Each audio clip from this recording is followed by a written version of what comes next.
The rain tapped softly against the tall glass windows of Hartwell Logistics, turning the city outside into a blur of silver and gray. Inside, most employees had already packed up and gone home, eager to escape the storm and the long workday. But Ethan Cole was still at his desk. His tie was loosened, sleeves rolled up, and a faint shadow of exhaustion rested beneath his eyes. Numbers filled the screen before him, yet his mind was elsewhere, probably wondering whether his 8-year-old son, Noah, had remembered to feed their golden retriever, Max. Ethan never left anything to chance. Not anymore. Mr. Cole. He looked up immediately. Standing at the doorway of his office was Victoria Hale, CEO of the company, known for her sharp instincts, calm authority, and the kind of presence that made entire conference rooms fall silent. "Still working?" she asked. Ethan gave a polite smile. "Just finishing the quarterly projections." Victoria stepped inside, glancing at the neatly stacked files on his desk. "You know," she said thoughtfully, "most people try to avoid staying late on a night like this. Most people don't have a second grader who thinks cereal counts as dinner," Ethan replied lightly. Victoria smiled at that. She had always admired his quiet humor. There was a pause before she spoke again. "Can I ask you something, a little personal?" Ethan straightened slightly. "Of course." She leaned against the edge of his desk, arms folded. "Why won't you date?" The question hung in the air, simple yet unexpectedly heavy. Ethan didn't answer right away. Instead, he closed the laptop slowly, as if buying himself time. Most people at the company assumed he was single by choice, maybe too focused on work, maybe too serious. A few had tried setting him up on blind dates. He had declined every time. Victoria had noticed. And she had wondered why. Finally, Ethan let out a small breath. "I did date once," he said quietly. "A long time ago." Victoria waited. "My wife, Lily, she was the kind of person who made ordinary days feel important. She laughed easily, talked to strangers like they were old friends, and believed every problem could be solved with kindness."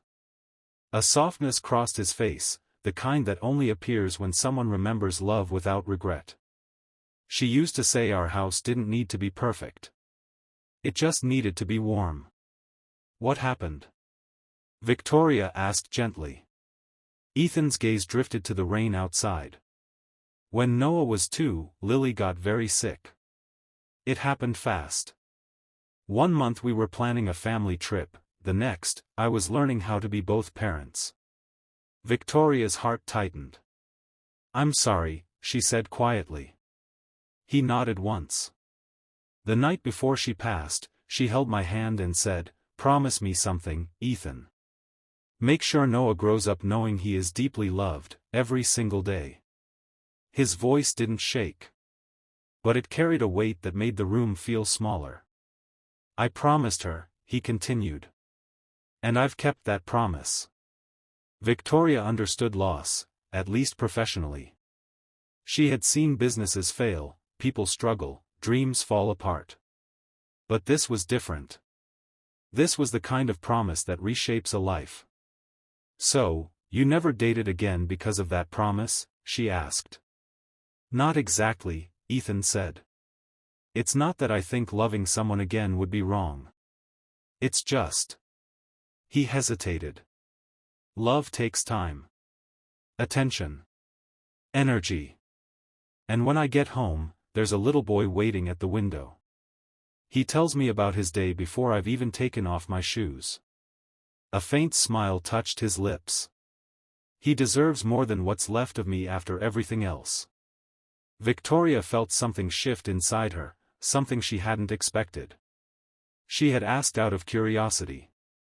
But now, she was listening with her heart. "Don't you ever feel lonely?" she asked softly.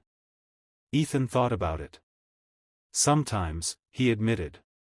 "Mostly after Noah falls asleep. The house gets quiet, and you realize how loud silence can be." The rain grew heavier outside.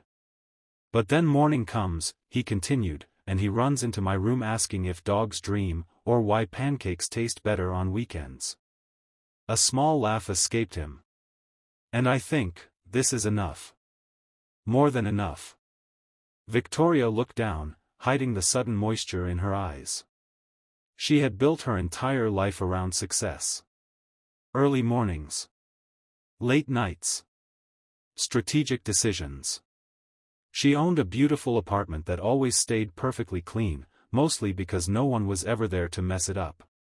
For the first time in years, it felt empty. You know, she said slowly, people often think strength means pushing forward no matter what. But what you're describing, that's a different kind of strength. Ethan shook his head gently. It's just being a dad. No, Victoria said. It's choosing someone else every single day. Another silence settled, but this one felt warmer. After a moment, Victoria cleared her throat. There's a charity event this Saturday. Families are invited. Would you consider coming? Bring Noah. Ethan looked surprised. We're sponsoring the children's reading corner, she explained quickly. I thought he might enjoy it. Ethan smiled. He loves books.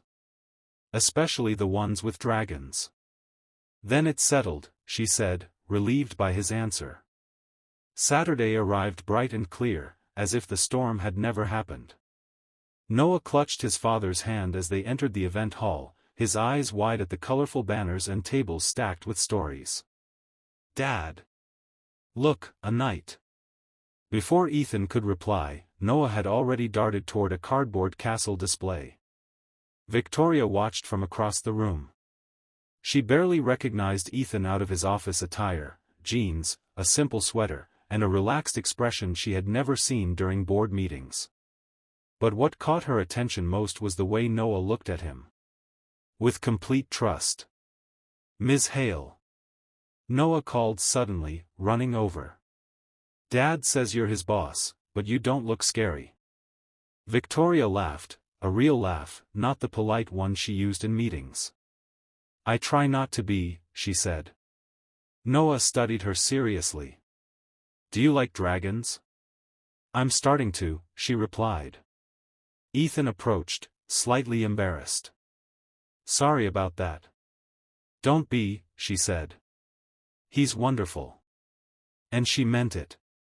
As the afternoon passed, Victoria found herself drawn into their small world, listening to Noah explain the difference between brave knights and reckless ones, watching Ethan kneel to tie his son's shoelace, noticing how naturally patience lived in his voice.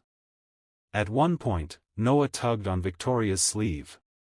Why don't you come to dinner with us? He asked. Ethan froze. Victoria blinked. Well, she began. It's pizza night, Noah continued proudly. And Max sits under the table but we pretend not to notice. Ethan rubbed the back of his neck. You don't have to. I'd like that, Victoria said before she could overthink it. Their house was modest but welcoming, filled with drawings taped to the fridge and the comforting smell of fresh dough. Victoria felt something unfamiliar as she stepped inside. Not luxury. Not prestige. Home. During dinner, Noah talked non-stop while Ethan listened like every word mattered. Victoria realized she had never experienced a meal like this, one where phones stayed out of reach and laughter came easily. Later, as Noah brushed his teeth, Victoria stood near the kitchen window. You've built something beautiful here, she said quietly. Ethan followed her gaze toward the living room, where toys were neatly gathered in a basket. It's not perfect, he replied. It doesn't have to be. She turned toward him. Ethan, when I asked why you wouldn't date, I didn't expect your answer to stay with me like this. He looked puzzled. All these years, she continued, I thought success meant never slowing down. Never needing anyone. Her voice softened. But watching you today, I realized I might have been building a life instead of living one. Ethan didn't know what to say. So he said the simplest thing. It's never too late to choose differently. Victoria.